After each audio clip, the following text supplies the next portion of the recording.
बिस्मिल्लाहिर्रहमानिर्रहीम। नोमेनक्लेचर के टॉपिक को कंटिन्यू करते हैं। आज हम कुछ मज़ीद नोमेनक्लेचर्स को स्टडी करते हैं। तो यहाँ आज हम जो नोमेनक्लेचर स्टडी कर रहे हैं इनमें सबसे पहला है सल्फोनिक एसिड। सल्फोनिक एसिड को रिप्रेजेंट किया जाता है SO3H। तो सल्फोनिक एसिड के नोमेनक्लेचर में आप जो अल्केन है, अल्केन के नाम के साथ सल्फोनिक एसिड का इजाफा कर देंगे। फॉर एग्ज़ाम्पल अगर यहाँ पर आप देखें तो आपके पास ईथेन है, ठीक है। तो 2 कार्बन वाले कंपाउंड को हम ईथेन कहते हैं। तो ईथेन के साथ क्योंकि सल्फोनिक एसिड ग्रुप मौजूद है तो हम इसका नाम लिख लेंगे ईथेन सल्फोनिक एसिड। सिमिलरली अगर इसके साथ कोई मज़ीद सब्सटीट्यूएंट भी मौजूद होगा तो सब्सटीट्यूएंट की पोजीशन और उसका नंबर और उसका नाम लिख लेंगे, यानी कि एज आ प्रीफिक्स उसको पहले लिख लेंगे, उसके बाद सल्फोनिक एसिड की पोजीशन और इसका नाम लिख लेंगे। तो इस स्ट्रक्चर में अगर आप देखें तो 5 मिथाइल ये सब्सटीट्यूएंट की पोजीशन है। उसके बाद सल्फोनिक एसिड का नाम जो है वो इस पेरेंट कंपाउंड के साथ लिखेंगे। तो पेरेंट कंपाउंड के अंदर 6 कार्बन हैं, 6 वाले को हेक्सेन कहते हैं और 2 पोजीशन के ऊपर, यानी कि यहाँ पर अगर आप नंबरिंग करें तो ये नंबर 1 है, ये नंबर 2 है, 3, 4 और 5 के ऊपर ये मौजूद है। यहाँ नंबरिंग नहीं की गई तो आप अपने पास इस स्ट्रक्चर को लिखें और इसकी नंबरिंग भी करें। तो 5 मिथाइल 2 हेक्सेन सल्फोनिक एसिड हो गया। नेक्स्ट हमारे पास आ गया नाइट्रो। तो नाइट्रो जो है वो NO2 ग्रुप को कहते हैं, NO2 ग्रुप नाइट्रो है हमारे पास। तो जिस तरह से नाइट्रो है, नाइट्रो भी हमारे पास एज अ सब्सटीट्यूएंट आ जाएगा। तो नाइट्रो का नाम लिखते हुए हम उसके साथ जो अल्केन का नाम है उसके साथ नाइट्रो का इजाफा कर लेंगे, जैसे नाइट्रो ईथेन, नाइट्रोमीथेन, नाइट्रोप्रोपेन। तो इस तरह से हम इसका नाम लिख लेंगे। फॉर एग्जांपल ये पहली एग्जांपल देखें तो 1 कार्बन वाला है, यहाँ पर आ गया नाइट्रोमीथेन, इसका नाम हो गया। दूसरी एग्जांपल में अगर आप देखिए तो नंबरिंग जो है वो नाइट्रो वाली साइड से स्टार्ट करेंगे, यहाँ से नंबर 1 होगा। 5 क्यूपिन मिथाइल है तो 5 मिथाइल 2 नाइट्रो हेक्सेन इसका नाम हो गया। तीसरा हमारे पास जो इसमें आ गया आज के टॉपिक में वो है साइनाइड्स। साइनाइड्स को नाइट्राइल्स भी कहा जाता है। तो नाइट्राइल्स हमारे पास वो हैं जिसके अंदर सायानो ग्रुप यानी कि C∧N ये मौजूद होगा एज अ फंक्शनल ग्रुप। तो जिस वक्त ये R के साथ अल्काइल के साथ मौजूद होगा तो इन कंपाउंड्स को हम कहेंगे नाइट्राइल्स या साइनाइड्स या सायानो कंपाउंड्स भी इनको हम कहते हैं। तो इनका जो नोमेनक्लेचर का तरीका है उसमें इनके नाम को हम अल्केन नाइट्राइल्स कहेंगे, यानी अल्केन का नाम पहले लिखेंगे और उसके साथ नाइट्राइल का इजाफा कर लेंगे। फॉर एग्जांपल 1 कार्बन वाला हमारे पास मीथेन है, तो मीथेन के जब साथ CN होगा तो इसको हम कहेंगे मीथेन नाइट्राइल। सिमिलरली अगर यहाँ पर देखें तो ये आपके पास पेंटेन नाइट्राइल आ गया। यहाँ पर ये पॉलीफंक्शनल ग्रुप की एक एग्जांपल दी गई है, ये हम आगे पॉलीफंक्शनल्स में भी पढ़ेंगे। मगर यहाँ पर आप ये याद रखें कि सायानो जिस वक्त ख़ुद से ज़्यादा प्रेफर्ड फंक्शनल ग्रुप के साथ मौजूद हो तो उस वक्त ये यानी कि CN जिस वक्त ख़ुद से ज़्यादा प्रेफर्ड फंक्शनल ग्रुप के साथ मौजूद हो तो इस वक्त इसको नाइट्राइल नहीं बल्कि एज अ सब्सटीट्यूएंट कंसिडर करेंगे और सायानो का नाम देंगे। तो जैसे कि इस एग्जांपल में देखें 3 पोजीशन पर सायानो है और बाकी कंपाउंड का नाम ब्यूटानोइक एसिड है।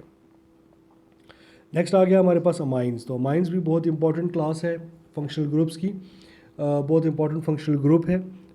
इसको हम रिप्रेजेंट करते हैं NH2 से, NH2। बेसिकली अमाइंस जो हैं वो अमोनिया के डेरिवेटिव्स हैं। अमोनिया अगर आपके पास देखें तो आपके पास अमोनिया है NH3, ये NH3 आपके पास अमोनिया है। अब इस NH3 में अगर एक H को हटा के अगर उसकी जगह पर आप लगा लें R तो ये आपके पास बन जाते हैं अमाइंस, ठीक है। तो अमाइंस बेसिकली कैसे बनाए जाते हैं, these are the derivatives of ammonia, ये अमोनिया के डेरिवेटिव्स हैं। तो आपके पास अमोनिया है NH3, तो यहाँ से अगर आप एक H को रिप्लेस करते हैं और उसकी जगह पर लगा देते हैं R तो ये आपके पास बन जाएगा अमाइन। अब अमाइन हमारे पास डिफरेंट किस्म के हो सकते हैं जिनको हम प्राइमरी अमाइन, सेकेंडरी अमाइन या टर्शरी अमाइन कहते हैं। ये डिपेंड करता है कि नाइट्रोजन के साथ कितने अल्काइल ग्रुप्स डायरेक्टली अटैच्ड हैं।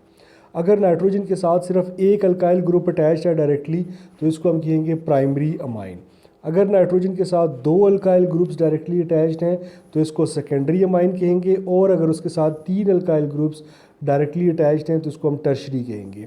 इसके साथ 4 अल्काइल ग्रुप्स भी अटैच हो सकते हैं, फिर इस पर पॉजिटिव चार्ज आ जाएगा तो फिर हम इसको कहेंगे क्वाटरनरी अमाइन। तो याद रखें कि अमाइंस हमारे पास प्राइमरी, सेकेंडरी या टर्शरी हो सकते हैं and it depends on the number of alkyl groups directly attach to the nitrogen, nitrogen के साथ जो डायरेक्टली अटैच्ड होंगे। यहाँ पर इसकी एग्जांपल दी गई है कि प्राइमरी, सेकेंडरी, टर्शरी अमाइन क्या होते हैं। यही सारी बात समझा दी गई है जो मैंने अभी कहा था। पहले हम इसके कॉमन नोमेनक्लेचर की तरफ आ जाते हैं। यहाँ पर कुछ कॉमन नोमेनक्लेचर की एग्जांपल्स दी गई हैं। तो इसका नाम लिखते हुए हम जो अल्काइल है, अल्काइल के नाम के साथ अमाइन का इजाफा करेंगे। जैसे CH3NH2 है तो इसको हम कहेंगे मीथाइल अमाइन। इसी तरह से इथाइल अमाइन, प्रोपाइल अमाइन, इस तरह से हम इनके नाम कॉमन नेमिंग में लिखेंगे। अगर आपके पास सेकेंडरी है, ये देखिए आपके पास सेकेंडरी की एग्जांपल आ गई। यहाँ पर नाइट्रोजन डायरेक्टली अटैच्ड है दो अल्काइल ग्रुप्स के साथ। तो अब यहाँ पर दोनों अल्काइल ग्रुप्स जो हैं वो क्या है, मीथाइल है, तो हम इसको लिख लेंगे डाई मीथाइल अमाइन। सिमिलरली अगर ये इथाइल होते तो हम कहते हैं di ethyl amine. Next example देखें तो नेक्स्ट एग्जांपल में आपके पास जो है ये एक टर्शरी की एग्जांपल है। तो 3 अल्काइल ग्रुप्स डायरेक्टली अटैच्ड हैं, तो इसको हम कहेंगे ट्राई मीथाइल अमाइन। अब यहाँ पर आप देखें तो ये आपके पास आइसो स्ट्रक्चर है, तो इसको हम कहेंगे आइसो प्रोपाइल अमाइन। यहाँ पर दो डिफरेंट अल्काइल ग्रुप्स हैं, एक तरफ इथाइल है एक तरफ मीथाइल, तो हम इसको कहेंगे इथाइल मीथाइल अमाइन। तो नेक्स्ट एग्जांपल में अगर आप देखें तो इसमें एक तरफ इथाइल है और साथ में 2 मीथाइल हैं, तो ये हो जाएगा इथाइल डाई मीथाइल अमाइन। अच्छा, ये कुछ कॉमन नोमेनक्लेचर की एग्जांपल्स हैं। ये जो चंद सिंपल सी एग्जांपल्स हैं इनके ऊपर तो कॉमन नोमेनक्लेचर एप्लीकेबल है, मगर जब कोई कम्प्लेक्स एग्जांपल आ जाती है तो उसके ऊपर ये कॉमन नोमेनक्लेचर एप्लीकेबल नहीं होता। तो आगे चलकर हम एक इसकी कम्प्लेक्स एग्जांपल देखते हैं। ये नेक्स्ट पेज के ऊपर मैं आ गया हूँ। तो अब यहाँ पर हम इसकी एक मज़ीद कम्प्लेक्स सी थोड़ी एग्जांपल देखते हैं। अब ये इन एग्जांपल्स में आप देखेंगे कि इसका नाम हम IUPAC सिस्टम में कैसे लिखेंगे। तो सबसे पहली बात तो ये है जी कि IUPAC सिस्टम में इसका नाम लिखते हुए आप अल्केन का जो एंडिंग ई है उसको रिप्लेस कर लेंगे अमाइन के साथ। ठीक है, यहाँ पर ये बात मेंशन भी की गई है, मैं सर्कल करता हूँ। यहाँ पर लिखा गया है कि जो अल्केन का ई है उसको आप रिप्लेस कर लेंगे अमाइन के साथ। तो जैसे कि एग्जांपल में आप देखिए तो ये आपके पास हो गया इथेन अमाइन। ठीक है, इथेन अमाइन। तो यहाँ पर देखिए नेक्स्ट एग्जांपल में अगर आप देखें तो इसमें नंबरिंग की गई है। तो 1 2 3 यानी कि 1 ये है, 2 ये है और 3 ये है। तो 2 पोजीशन के ऊपर मौजूद है एक अमाइन, तो हम इसको कहेंगे 2 प्रोपेन अमाइन, 2 प्रोपेन अमाइन। अब जिस वक्त ये तो प्राइमरी की एग्जांपल्स हो गई ना, यहाँ पर इनके साथ डायरेक्टली एक अल्काइल ग्रुप अटैच था। तो अब जब सेकेंडरी की एग्जांपल आ जाती है या टर्शरी की आपके पास एग्जांपल्स आ जाती हैं तो ये थोड़ी कम्प्लेक्स एग्जांपल्स हैं। अब इसमें नमिंग का तरीका ये होगा कि रूल याद रखें, इसमें लिखा भी हुआ है, इसको आप पढ़ेंगे तो इसमें लिखा है रूल ये है कि जिस वक्त आपके पास सेकेंडरी या टर्शरी अमाइन हो तो उसमें से जो बड़ी चेन है उसको अमाइन के साथ कंसिडर करेंगे, उसको पेरेंट कंपाउंड कंसिडर करेंगे। फॉर एग्जांपल इस एग्जांपल में देखें तो ये 2 कार्बन वाली चेन बड़ी है, तो ये इथेन अमाइन इसका पेरेंट नेम हो जाएगा। जो दूसरा रह जाएगा उसको एज अ सब्स्टिट्यूएंट कंसिडर करेंगे। सब्स्टिट्यूएंट का नाम लिखने का तरीका क्या होगा, उसकी पोजीशन कैसे इंडिकेट करेंगे, क्योंकि सब्स्टिट्यूएंट जो है वुड बी डायरेक्टली अटैच्ड है नाइट्रोजन के साथ, तो इसलिए इसके नेमिंग के लिए हम लिखेंगे N।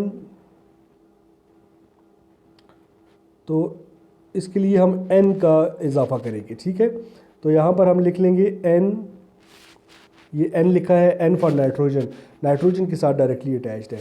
तो आपके पास सब्स्टिट्यूएंट क्या है, मिथाइल है, मिथाइल कहाँ अटैच्ड है, नाइट्रोजन के साथ, तो इसका नाम हो जाएगा N मिथाइल। ठीक है, सब्स्टिट्यूएंट की पोजीशन आपने बता दी, N मिथाइल के नाइट्रोजन के साथ अटैच्ड है। तो बाकी कंपाउंड का नाम है इथेन अमाइन। तो देखें N मिथाइल इथेन अमाइन, तो ये इसका IUPAC नोमेनक्लेचर है। अब फॉर एग्जांपल मैं दूसरी एग्जांपल इस एग्जांपल के ऊपर आ जाता हूँ। तो यहाँ पर आपको नज़र आ रहा है कि जो सबसे बड़ी चेन है वो ये वाली है। तो इस चेन का नाम आप देख लें, 4 कार्बन वाला है, तो 4 कार्बन वाले को ब्यूटेन कहते हैं। तो पेरेंट कंपाउंड का नाम हो जाएगा ब्यूटेन अमाइन। अब देखिए 2 सब्स्टिट्यूएंट्स हैं, एक मिथाइल है और एक इथाइल है। दोनों सब्स्टिट्यूएंट जो है वो नाइट्रोजन के ऊपर अटैच्ड हैं, तो आप इसका नाम लिखेंगे N इथाइल। N इथाइल का मतलब है कि इथाइल जो है वो कहाँ मौजूद है, नाइट्रोजन के साथ मौजूद है। उसके बाद हमने लिखा है N मिथाइल, मिथाइल भी कहाँ पर मौजूद है, नाइट्रोजन के साथ मौजूद है। और बाकी पेरेंट कंपाउंड का नाम है ब्यूटेन अमाइन। सिमिलरली एक और एग्जांपल आप देख लें, यहाँ पर ये पेरेंट कंपाउंड जो है वो ये हो जाएगा। तो पेरेंट कंपाउंड में आप देखें नंबरिंग अगर करें तो पेरेंट कंपाउंड के अंदर भी एक सब्स्टिट्यूएंट मौजूद है। तो सबसे पहले आप पेरेंट कंपाउंड वाले सब्स्टिट्यूएंट का नाम लिखेंगे, कौन सी पोजीशन के ऊपर है, 2 के ऊपर है मिथाइल। उसके बाद N के ऊपर 2 मिथाइल हैं, तो इन दोनों की पोजीशन को इंडिकेट करने के लिए N लिखेंगे, यानी कि एक मिथाइल भी N पर है और दूसरा भी नाइट्रोजन पर है। तो N डाई मिथाइल और पेरेंट कंपाउंड का नाम 4 वाले को ब्यूटेन कहते हैं, तो ब्यूटेन अमाइन। उसके बाद जो एग्जांपल आ जाती है जी कि जिस वक्त एक से ज़्यादा अमाइन मौजूद हो, यानी कि दो अमाइंस अगर मौजूद हो तो उस वक्त आप अल्केन के जो एंडिंग ई है उसको नहीं हटाएंगे। ये हम इससे पहले कार्बोक्सिलिक एसिड, एल्डिहाइड और अल्कोहल वगैरह में भी पढ़ चुके हैं कि जिस वक्त एक से ज़्यादा आपके पास मौजूद होंगे functional group, same functional group एक से ज़्यादा दफ़ा मौजूद होगा तो उस वक्त आप अल्केन का जो एंडिंग ई है उसको नहीं हटाएंगे और फंक्शनल ग्रुप के साथ डाई का वर्ड यूज़ कर लेंगे। जैसे कि ये एग्जांपल अगर आप देखें तो इसमें टोटल 6 कार्बन एटम है और 2 अमाइन हैं। तो हम कौन कौन सी पोजीशन पर हैं, 1 और 6 पर है। तो 1,6 हेक्सेन डाई, तो आप नाम पे गौर करें, हेक्सेन का जो ई है वो यहाँ से रिप्लेस नहीं किया गया।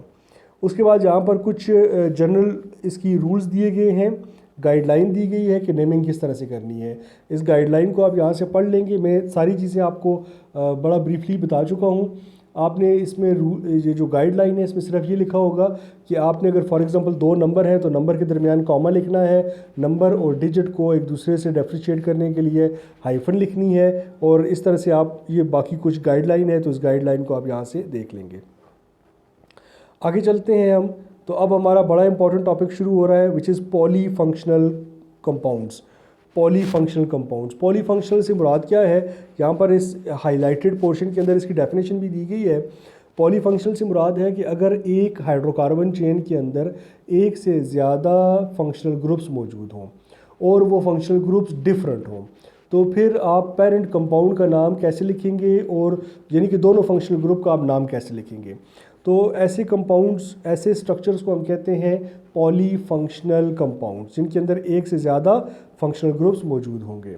तो याद रखें, जब एक से ज़्यादा फंक्शनल ग्रुप मौजूद हों तो एक फंक्शनल ग्रुप जो होगा उसको प्रिंसिपल फंक्शनल ग्रुप कहा जाएगा, जो कि पेरेंट कंपाउंड के नाम के साथ होगा, और दूसरा जो है उसको आप एज अ सब्स्टिट्यूएंट कंसिडर करेंगे।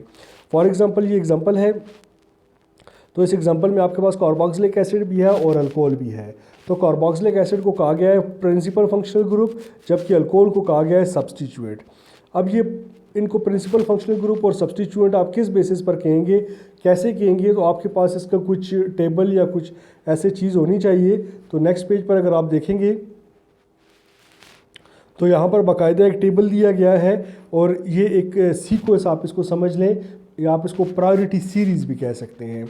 ये आपके पास प्रायोरिटी सीरीज़ है कि अगर एक से ज़्यादा फंक्शनल ग्रुप साथ मौजूद हो तो कौन सा उनमें से जो है वो प्रेफर्ड होगा, कौन सा प्रिंसिपल होगा और कौन सा एज आ सब्स्टिट्यूएंट होगा। तो यहाँ पर आप देख सकते हैं, तो प्रेफरेंस सीरीज़ के अंदर या प्रायोरिटी सीरीज़ के अंदर सबसे ऊपर कार्बोक्सिलिक एसिड लिखा है।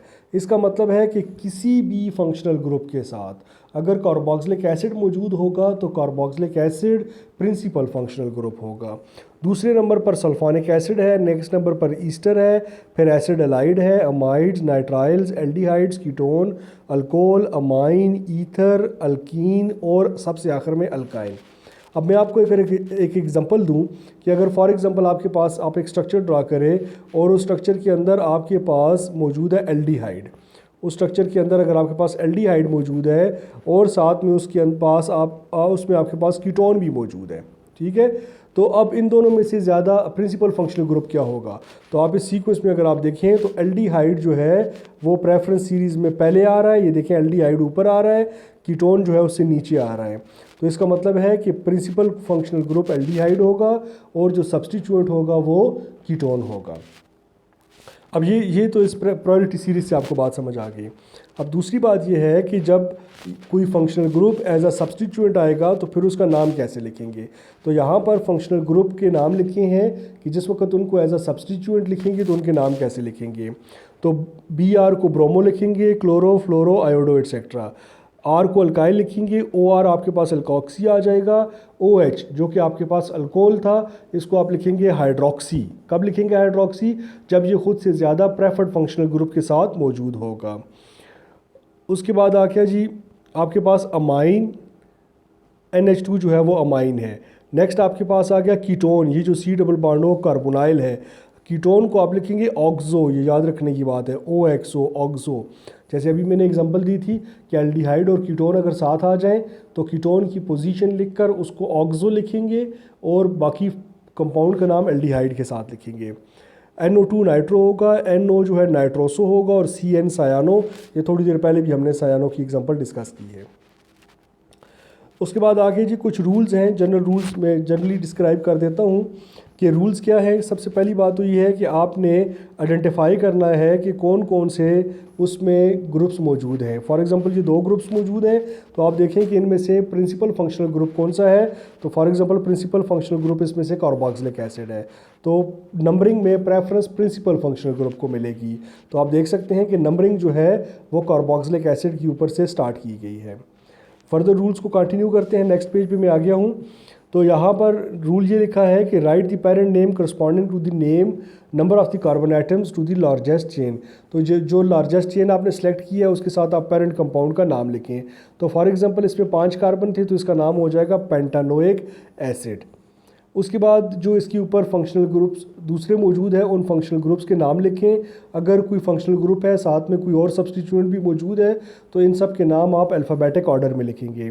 तो फॉर एग्जांपल अगर आप इस एग्जांपल को देखें, मैं दोबारा से एग्जांपल पे आता हूँ। फॉर एग्जांपल अगर आप इस एग्जांपल में देखें तो इसमें 2 आपके पास मौजूद है चीज़ें। एक आपके पास OH ग्रुप है और एक CH3 ग्रुप है। OH जो है ये भी आपके पास एज अ सब्स्टिट्यूएंट है, इसको हाइड्रोक्सी लिखेंगे और CH3 को लिखेंगे मीथाइल। तो यहाँ पर आपके पास 2 आपके पास सब्स्टिट्यूएंट थे, एक हाइड्रोक्सी था वो पोजीशन नंबर 4 पे है, दूसरा मीथाइल है वो पोजीशन नंबर 2 पे है। इनके नाम जो हैं वो हमने अल्फ़ाबेटिक ऑर्डर में लिखे, H पहले आ गया और मीथाइल बाद में आ गया। तो इस तरह से आपने कंपाउंड का नाम लिख लिया, 4 हाइड्रोक्सी 2 मीथाइल और पेंटानोइक एसिड, ये इस कंपाउंड का नाम हो गया। उसके बाद ये दोबारा से कुछ फंक्शनल ग्रुप्स जो हैं उनको उनके दिए गए हैं कि उनको आप एज अ सब्स्टिट्यूएंट कैसे लिखेंगे। ये ऑलरेडी भी मैंने आपको पिछले टेबल में से बता दिए हैं। अच्छा, अगर आपके पास अल्कीन यानी कि डबल बॉन्ड वाला कंपाउंड और साथ में आपके पास कोई फंक्शनल ग्रुप आ जाता है तो फिर आप इसका नाम कैसे लिखेंगे। तो फॉर एग्जांपल मैं आपको एक एग्जांपल देता हूँ कि आपके पास है CH2 डबल बॉन्ड CH और OH। देखिए अगर यहाँ पर CH सिंगल यहाँ पर अगर सिंगल बॉन्ड होता तो फिर इस कंपाउंड का नाम होता इथानोल। ठीक है, ETHANOL, तो इसका नाम होता है इथेनॉल। ठीक है, अब क्योंकि डबल बॉन्ड भी यहाँ पर आ गया है तो अब एक को ई से रिप्लेस कर लेंगे, ईन से, तो अब इसका नाम हो जाएगा इथीनॉल। ठीक है, और सिमिलरली अगर ट्रिपल बॉन्ड हो जाएगा तो फिर इथाइन YN हो जाएगा, इथाइनॉल हो जाएगा। तो नेक्स्ट रूल के अंदर यही बात लिखी गई है कि इनको आप इस तरह से नाम लिखेंगे। अच्छा, फर्दर आ जाएं जी आगे। नेक्स्ट रूल में ये बात बताई गई है कि अगर डबल और ट्रिपल बॉन्ड एक साथ आ जाएं तो उनका नाम लिखेंगे अल्कीन आयन। उनका नाम आप अल्कीन आयन के साथ लिखेंगे। ठीक है, तो उनका नाम आप लिखेंगे अल्कीन आयन। तो अल्कीन आयन का मतलब है कि आप पहले अल्कीन की पोजीशन और उसका नंबर लिखेंगे और उसके बाद आप अल्काइन जो है ट्रिपल बॉन्ड है उसकी पोजीशन और उसका नंबर लिखेंगे। आगे चलकर हम इसको एग्जांपल्स में भी देखेंगे। तो अब फॉर एग्जांपल सबसे पहले हमारे पास एक एग्जांपल आ जाती है। तो इस एग्जांपल में अगर आप देखें तो 3 आपके पास मौजूद हैं फंक्शनल ग्रुप्स। कौन कौन से? क्लोरो, ब्रोमो और नाइट्रो। अच्छा, ये जो तीनों हैं ये तीनों एज अ सब्स्टिट्यूएंट ही आते हैं, तो क्योंकि इनमें से कोई प्रेफर्ड फंक्शनल ग्रुप नहीं होता तो इसलिए इनका जब आप नाम लिखेंगे इस तरह के जब आपके पास आ जाएंगे तो उनको आप जस्ट अल्फ़ाबेटिक ऑर्डर में नाम देंगे। तो नंबरिंग आप किसी भी साइड से शुरू कर लें जिस साइड से ज़्यादा सब्स्टिट्यूएंट्स करीब आ रहे हैं। तो फॉर एग्जांपल इस साइड से ज़्यादा सब्स्टिट्यूएंट्स करीब आ रहे हैं तो हमने नंबरिंग इस साइड से स्टार्ट कर ली है। तो ये आपके पास अल्फ़ाबेटिक ऑर्डर में हो गया 2 ब्रोमो, 3 क्लोरो, 5 नाइट्रो और पेरेंट कंपाउंड का नाम है हेक्सेन। नेक्स्ट एग्जांपल के ऊपर आ जाते हैं। तो दूसरी एग्जांपल में अगर आप देखें तो ये आपके पास यहाँ पर एल्डिहाइड भी मौजूद है और डबल बॉन्ड भी मौजूद है। तो जैसे अभी मैंने आपसे बात की थी कि अगर ये डबल बॉन्ड ना होता यहाँ पर तो 4 कार्बन वाले को हम कहते ब्यूटानॉल। तो अब इसको हम कहेंगे ब्यूटीनॉल और साथ में डबल बॉन्ड की पोजीशन को भी इंडिकेट करेंगे। तो डबल बॉन्ड सेकंड पोजीशन पर है तो इसको हम कहेंगे 2 ब्यूटीनॉल। ये जर्नली मैं चीज़ें डिस्क्राइब कर रहा हूँ हर एक एग्जांपल के साथ। ये जो कमेंट्स लिखे हैं इस कमेंट्स के अंदर बाकायदा इसको डिस्क्राइब किया गया है, एग्जांपल को की पूरी तफसील यहाँ पर लिखी गई है। नेक्स्ट एग्जांपल को अगर आप देखें तो इसमें ट्रिपल बॉन्ड है और पोजीशन नंबर 3 के ऊपर है। टोटल कार्बन 5 है, 5 वाले को आप कहते हैं पेंटेन, क्योंकि इसमें एल्डिहाइड है तो आप इसको कहेंगे पेंटानॉल, मगर ट्रिपल बॉन्ड की वजह से इसको कहेंगे पेंटाइनॉल। ठीक है, पेंटाइल YN, तो पेंटाइनॉल इसको पढ़ेंगे। और 3 नंबर पोजीशन पर क्योंकि ट्रिपल बॉन्ड है तो उसकी पोजीशन भी इंडिकेट कर देंगे। नेक्स्ट फर्दर आ जाते हैं जी नेक्स्ट एग्जांपल के ऊपर।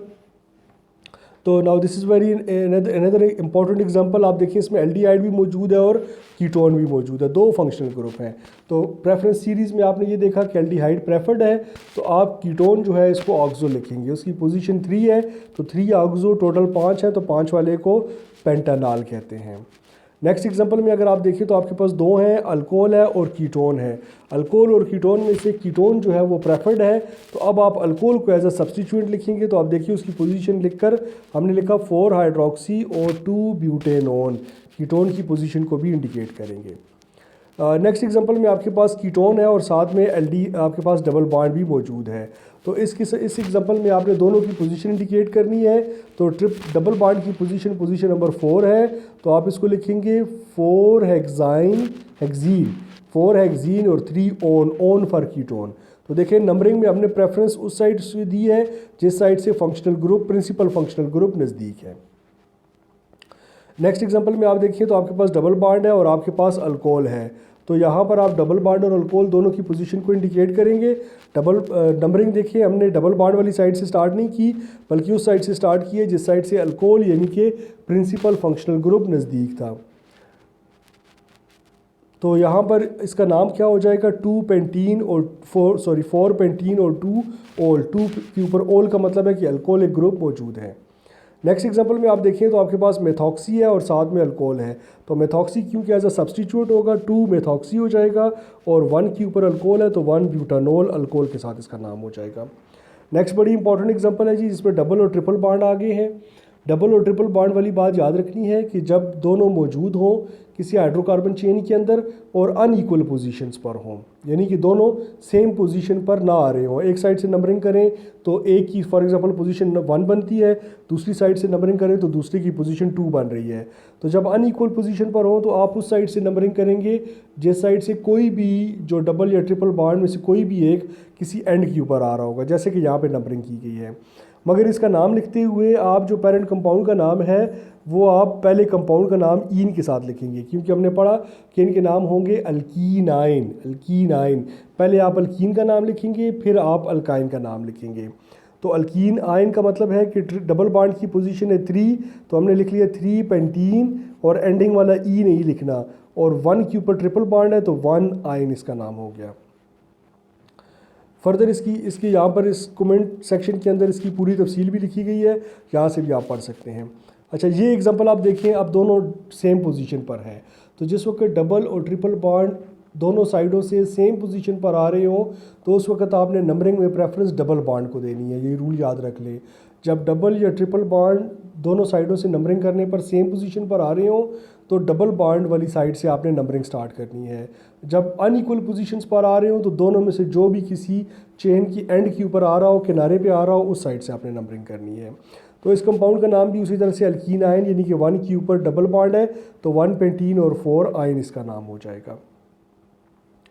फर्दर एग्जांपल भी इसी तरह से ही है, अब मैं तफसील में नहीं जाता। यहाँ पर principal functional group carboxylic acid है, तो आपके पास सब्स्टिट्यूट आगे मिथाइल और ऑक्सो। नेक्स्ट एग्जांपल में आप देखें फंक्शनल ग्रुप जो है आप प्रिंसिपल फंक्शनल ग्रुप वो कार्बोक्सिलिक एसिड है और सब्स्टिट्यूट आपके पास आगे अमाइन और मिथाइल, इनकी पोजीशन लिख लेंगे। अब नेक्स्ट जो है इसमें ईस्टर की एग्जांपल आ गई है, तो ईस्टर का नाम लिखते हुए याद रखें कि ये वाला जो पोर्शन है यानी कि ये वाला जो अल्काइल वाला पोर्शन है इसका नाम पहले लिखा जाता है। तो देखिए इसका नाम हमने सबसे पहले लिख लिया ईथाइल का नाम आप सबसे पहले लिखेंगे। उसके बाद 3 नंबर पोजीशन के ऊपर है 3 हाइड्रोक्सी और बाकी कंपाउंड को आप कहेंगे 4 वाला है तो 4 वाले को ब्यूटेन, तो यहाँ पर कहेंगे ब्यूटेनोएट, ठीक है। आखिर में 8 का इजाफा करेंगे। ये डेरिवेटिव ऑफ कार्बोक्सिलिक एसिड में मैंने बहुत तफसील से आपको बता दी है। नेक्स्ट आपके पास जो आ गया वो एसिड क्लोराइड की एग्जांपल आ गई है। एसिड क्लोराइड के साथ मौजूद है मेथॉक्सी, तो 3 के ऊपर मेथॉक्सी है और उसके बाद पेंटोनॉइल क्लोराइड है। फर्दर अच्छा इसकी तफसील नीचे आगे लिखी गई है। उसके बाद एक लास्ट एग्जांपल है जी यहाँ पर, तो लास्ट एग्जांपल में आपके पास अगर देखें तो कौन कौन सी चीज़ें हैं, आपके पास एल्डिहाइड है, कीटोन है, डबल बॉन्ड है और सायानो है। अब इन सब में से अगर आप प्रेफरेंस सीरीज़ में देखें तो सबसे प्रेफर्ड जो है वो एल्डिहाइडिक ग्रुप है, तो ये सबसे प्रेफर्ड होगा आपके पास, तो इसका पेरेंट कंपाउंड का नाम इसके साथ होगा। उसके बाद आपके पास आ गया ऑक्सो, उसके बाद आ गया डबल बॉन्ड और उसके बाद आ गया सायानो। तो सबसे पहले आप सायानो का नाम लिख लें। अल्फ़ाबेटिक ऑर्डर में पहले सायानो आता है, तो आपके पास सायानो 6 पोजीशन पर है, 6 सायानो, 3 पर ऑक्सो है और 4 के ऊपर हेप्टीन आल आ गया। 4 के ऊपर डबल बॉन्ड है, तो नाम देखिए हेप्टीन आल इसका नाम लिखा है। बाकी कमेंट सेक्शन के अंदर इसकी बाकी तफसीलात भी दी गई हैं। अब गाइडलाइंस हैं, जैसा कि पिछले नोमेनक्लेचर के अंदर भी कुछ गाइडलाइंस थी, तो यहाँ पर भी कुछ गाइडलाइंस मौजूद है कि अगर अभी भी आपको कोई चीज़ इसमें समझ नहीं आई तो आप इस गाइडलाइन को पढ़कर दोबारा से पॉलीफंक्शनल ग्रुप्स के नोमेनक्लेचर को समझ सकते हैं। तो यहाँ तक हमारा जो नोमेनक्लेचर का सेक्शन है वो ऑलमोस्ट कंप्लीट हो गया है। इसके बाद यानी कि हमने इनऑर्गेनिक का नोमेनक्लेचर भी स्टडी कर लिया और ऑर्गेनिक का जो कंप्लीट नोमेनक्लेचर है, सारा ऑर्गेनिक का नोमेनक्लेचर और साथ में पॉलीफंक्शनल ग्रुप्स का जो नोमेनक्लेचर है वो भी हमने स्टडी कर लिया है। इसके बाद अभी मैं आपको असाइनमेंट के लिए कुछ एग्जांपल्स भी दूंगा। पहली वाली जो असाइनमेंट है वो भी आप लोगों ने सॉल्व करनी है और ये वाली जो असाइनमेंट होगी इस असाइनमेंट को भी आप अपने पास सॉल्व करके रखेंगे। तो आज का टॉपिक जो है वो यहाँ तक था, यहाँ तक आज का टॉपिक कंप्लीट हो गया जी।